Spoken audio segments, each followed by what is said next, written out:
I wanted to jump on here real quick and connect something to the Exodus story that I think a lot of people miss. I just discovered this in Matthew chapter 7, and let me know in the comments if you think this is a legitimate connection or just a fabrication of my own mind. This is the parable a lot of people are familiar with, the parable of the two builders. Jesus says at the end of the Sermon on the Mount, "Everyone then who hears these words of mine and does them will be like a wise man who built his house on the rock. And the rain fell, and the floods came, and the winds blew and beat on that house, but it did not fall, because that house had been founded on the rock. Everyone who hears these words of mine and does not do them will be like a foolish man who built his house on the sand.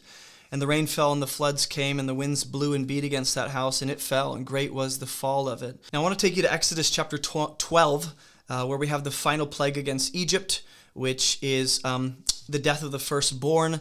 If you're familiar with the story, it's to mirror the death that Pharaoh brought against the Hebrews by killing the Hebrew boys and throwing them in the Nile. Well, God tells Moses to call the Israelites together and institute this Passover feast as a memorial for what is about to happen and as a way to be protected from the destruction that is coming. So it's a way to look back and remember the faithfulness of God, and it's a way to endure the present judgment that's coming upon the land and be safe. Then Moses called all the elders of Israel and said to them, "Go and select lambs for yourselves according to your clans, and kill the Passover lamb," right? And this lamb is going to provide the blood that they would, touch to the lintel of the door. It says, "Take a bunch of hyssop, dip it in the blood that is in the basin, and touch the lintel and the two doorposts with the blood that is in the basin. None of you shall go out of the door of his house until the morning. And here's why: the Lord will pass through to strike the Egyptians, and when he sees the blood on the lintel and on the two doorposts, the Lord will pass over the door." And it was to make a kind of cross-like symbol. You go up, sideways, down, looks like a cross. "The Lord will pass over the door and will not allow the destroyer to enter your houses to strike you. Observe this rite as a statute forever." And then if you scroll down, it says, "At midnight the Lord struck down all the firstborn in the land of Egypt, from the firstborn of Pharaoh, who sat on his throne, to the firstborn of the captive in the dungeon." So what we have are the firstborn in Egypt. In any house that didn't have the blood that protected them, the angel of death would come through and kill that firstborn, which is an act of judgment, not just against Egypt, but against the blood that they shed, Pharaoh primarily, with the Hebrew boys. And so when we go to Matthew chapter 7 and Jesus talks about building a house because judgment is coming, the floodwaters are coming, the only house that stands the judgment that's coming is going to be the house that's built on the rock, that is the truth of Jesus. And we know that John 14 tells us Jesus is the truth. He is the way, the life. So this is about building your life on the rock of Jesus and his finished work, him being the cornerstone of what God has built, the eternal kingdom in Christ. So I think there's one more thing I want to show you as we consider that it's almost as though when Jesus comes on the scene and he's coming to Israel, coming to his own, and his own know him not, that he's offering this way out for his blood to cover them so that when judgment does come, they're protected, they're secured, they're saved from the death that sin rightfully deserves. If you go to Matthew chapter 10, I believe that's where Jesus sends out the 12 apostles, including Judas. And this is what he says to them. I find this curious. "Go nowhere among the Gentiles and enter no town of the Samaritans.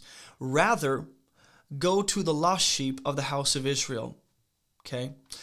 "And proclaim as you go, saying, the kingdom of heaven is at hand. Heal the sick, raise the dead, cleanse lepers, cast out demons.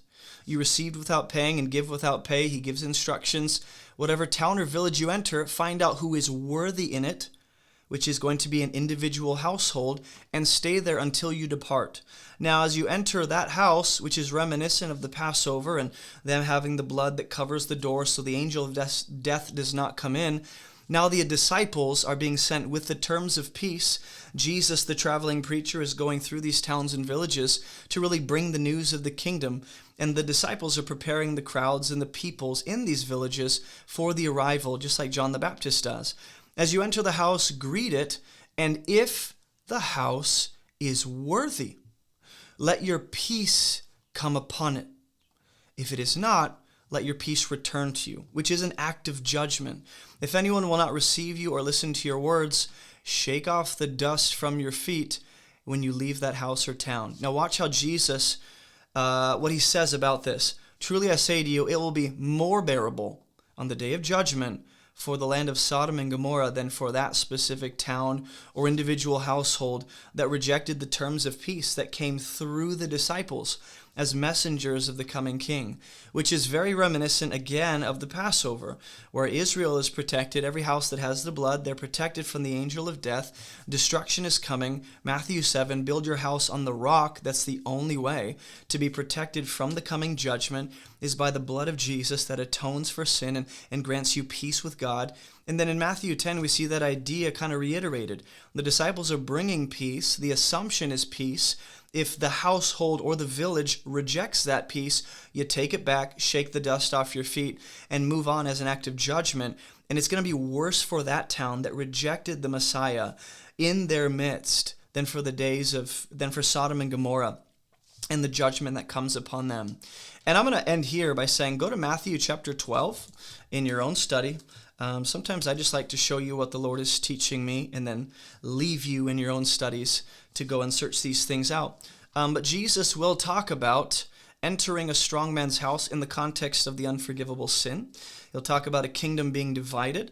He'll talk about a stronger man has to enter into a strong man's house in verse 29 as an analogy or an example of the power of God coming and casting demons out of their homes, the physical homes, the human hosts that they've taken. How can someone enter a strong man's house and plunder his goods unless he first binds the strong man, then he may plunder his house? Hey, if you don't know me, my name is Jason, and you can find everything about this ministry on abovereproachministry.com. All of our Bible resources, our online church, ways to support this ministry, and so much more. And if you live anywhere near Spartanburg, South Carolina, come check out our church on Sundays at 10 a.m. Also, I have 2 brief updates for those of you that are part of this community. Number 1, the revision of my book Fruitful is coming out soon, hopefully in the next few weeks. So be sure to grab a copy of that when it does release. And number 2, we now have options on our website for monthly support. And when you become part of our monthly support team, you get access to all of our exclusive teachings and videos that get released every week. This is just my way of saying thank you. All right, that's all I got for you. Let's get back to the video. And I find this interesting. Whoever's not with me is against me. Just like the houses, towns, villages that reject Jesus, just like the people in Exodus that reject the opportunity to have their doorpost covered, the offer seems to be extended to all people, not just Israel, but any household that would actually take that word seriously. And then Jesus seems to escalate that to Israel. So it's as if Israel is the new Egypt. Now, since the majority of the nation has defected and rejected God by yelling, "Crucify the Messiah," at the end of his ministry, Jesus is offering salvation to individual households and people, just like we see at the Exodus and the final sign against Pharaoh. And then that's why the disciples are commissioned.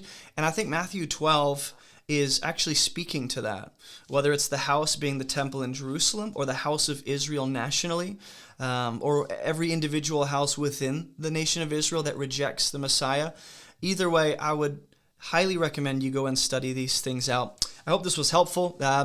Not so much answers as much as connections, and considering wow, these illustrations, parables, examples Jesus gives find their basis in the Old Testament. So if we can learn to trace these things out and recognize their Old Testament basis, things will become a lot clearer to us as we try and navigate the Bible and make sense of what's happening. So thanks for watching. I'll see you guys in the next video. Hey, don't forget to like this video and subscribe for more biblical content just like this. We have hundreds of videos, but you might be most interested in these ones right here. Also, visit our website for all of our free resources and classes. And thank you so much for partnering with us financially to make this ministry even possible. Keep moving towards Jesus, and I'll see you in the next video.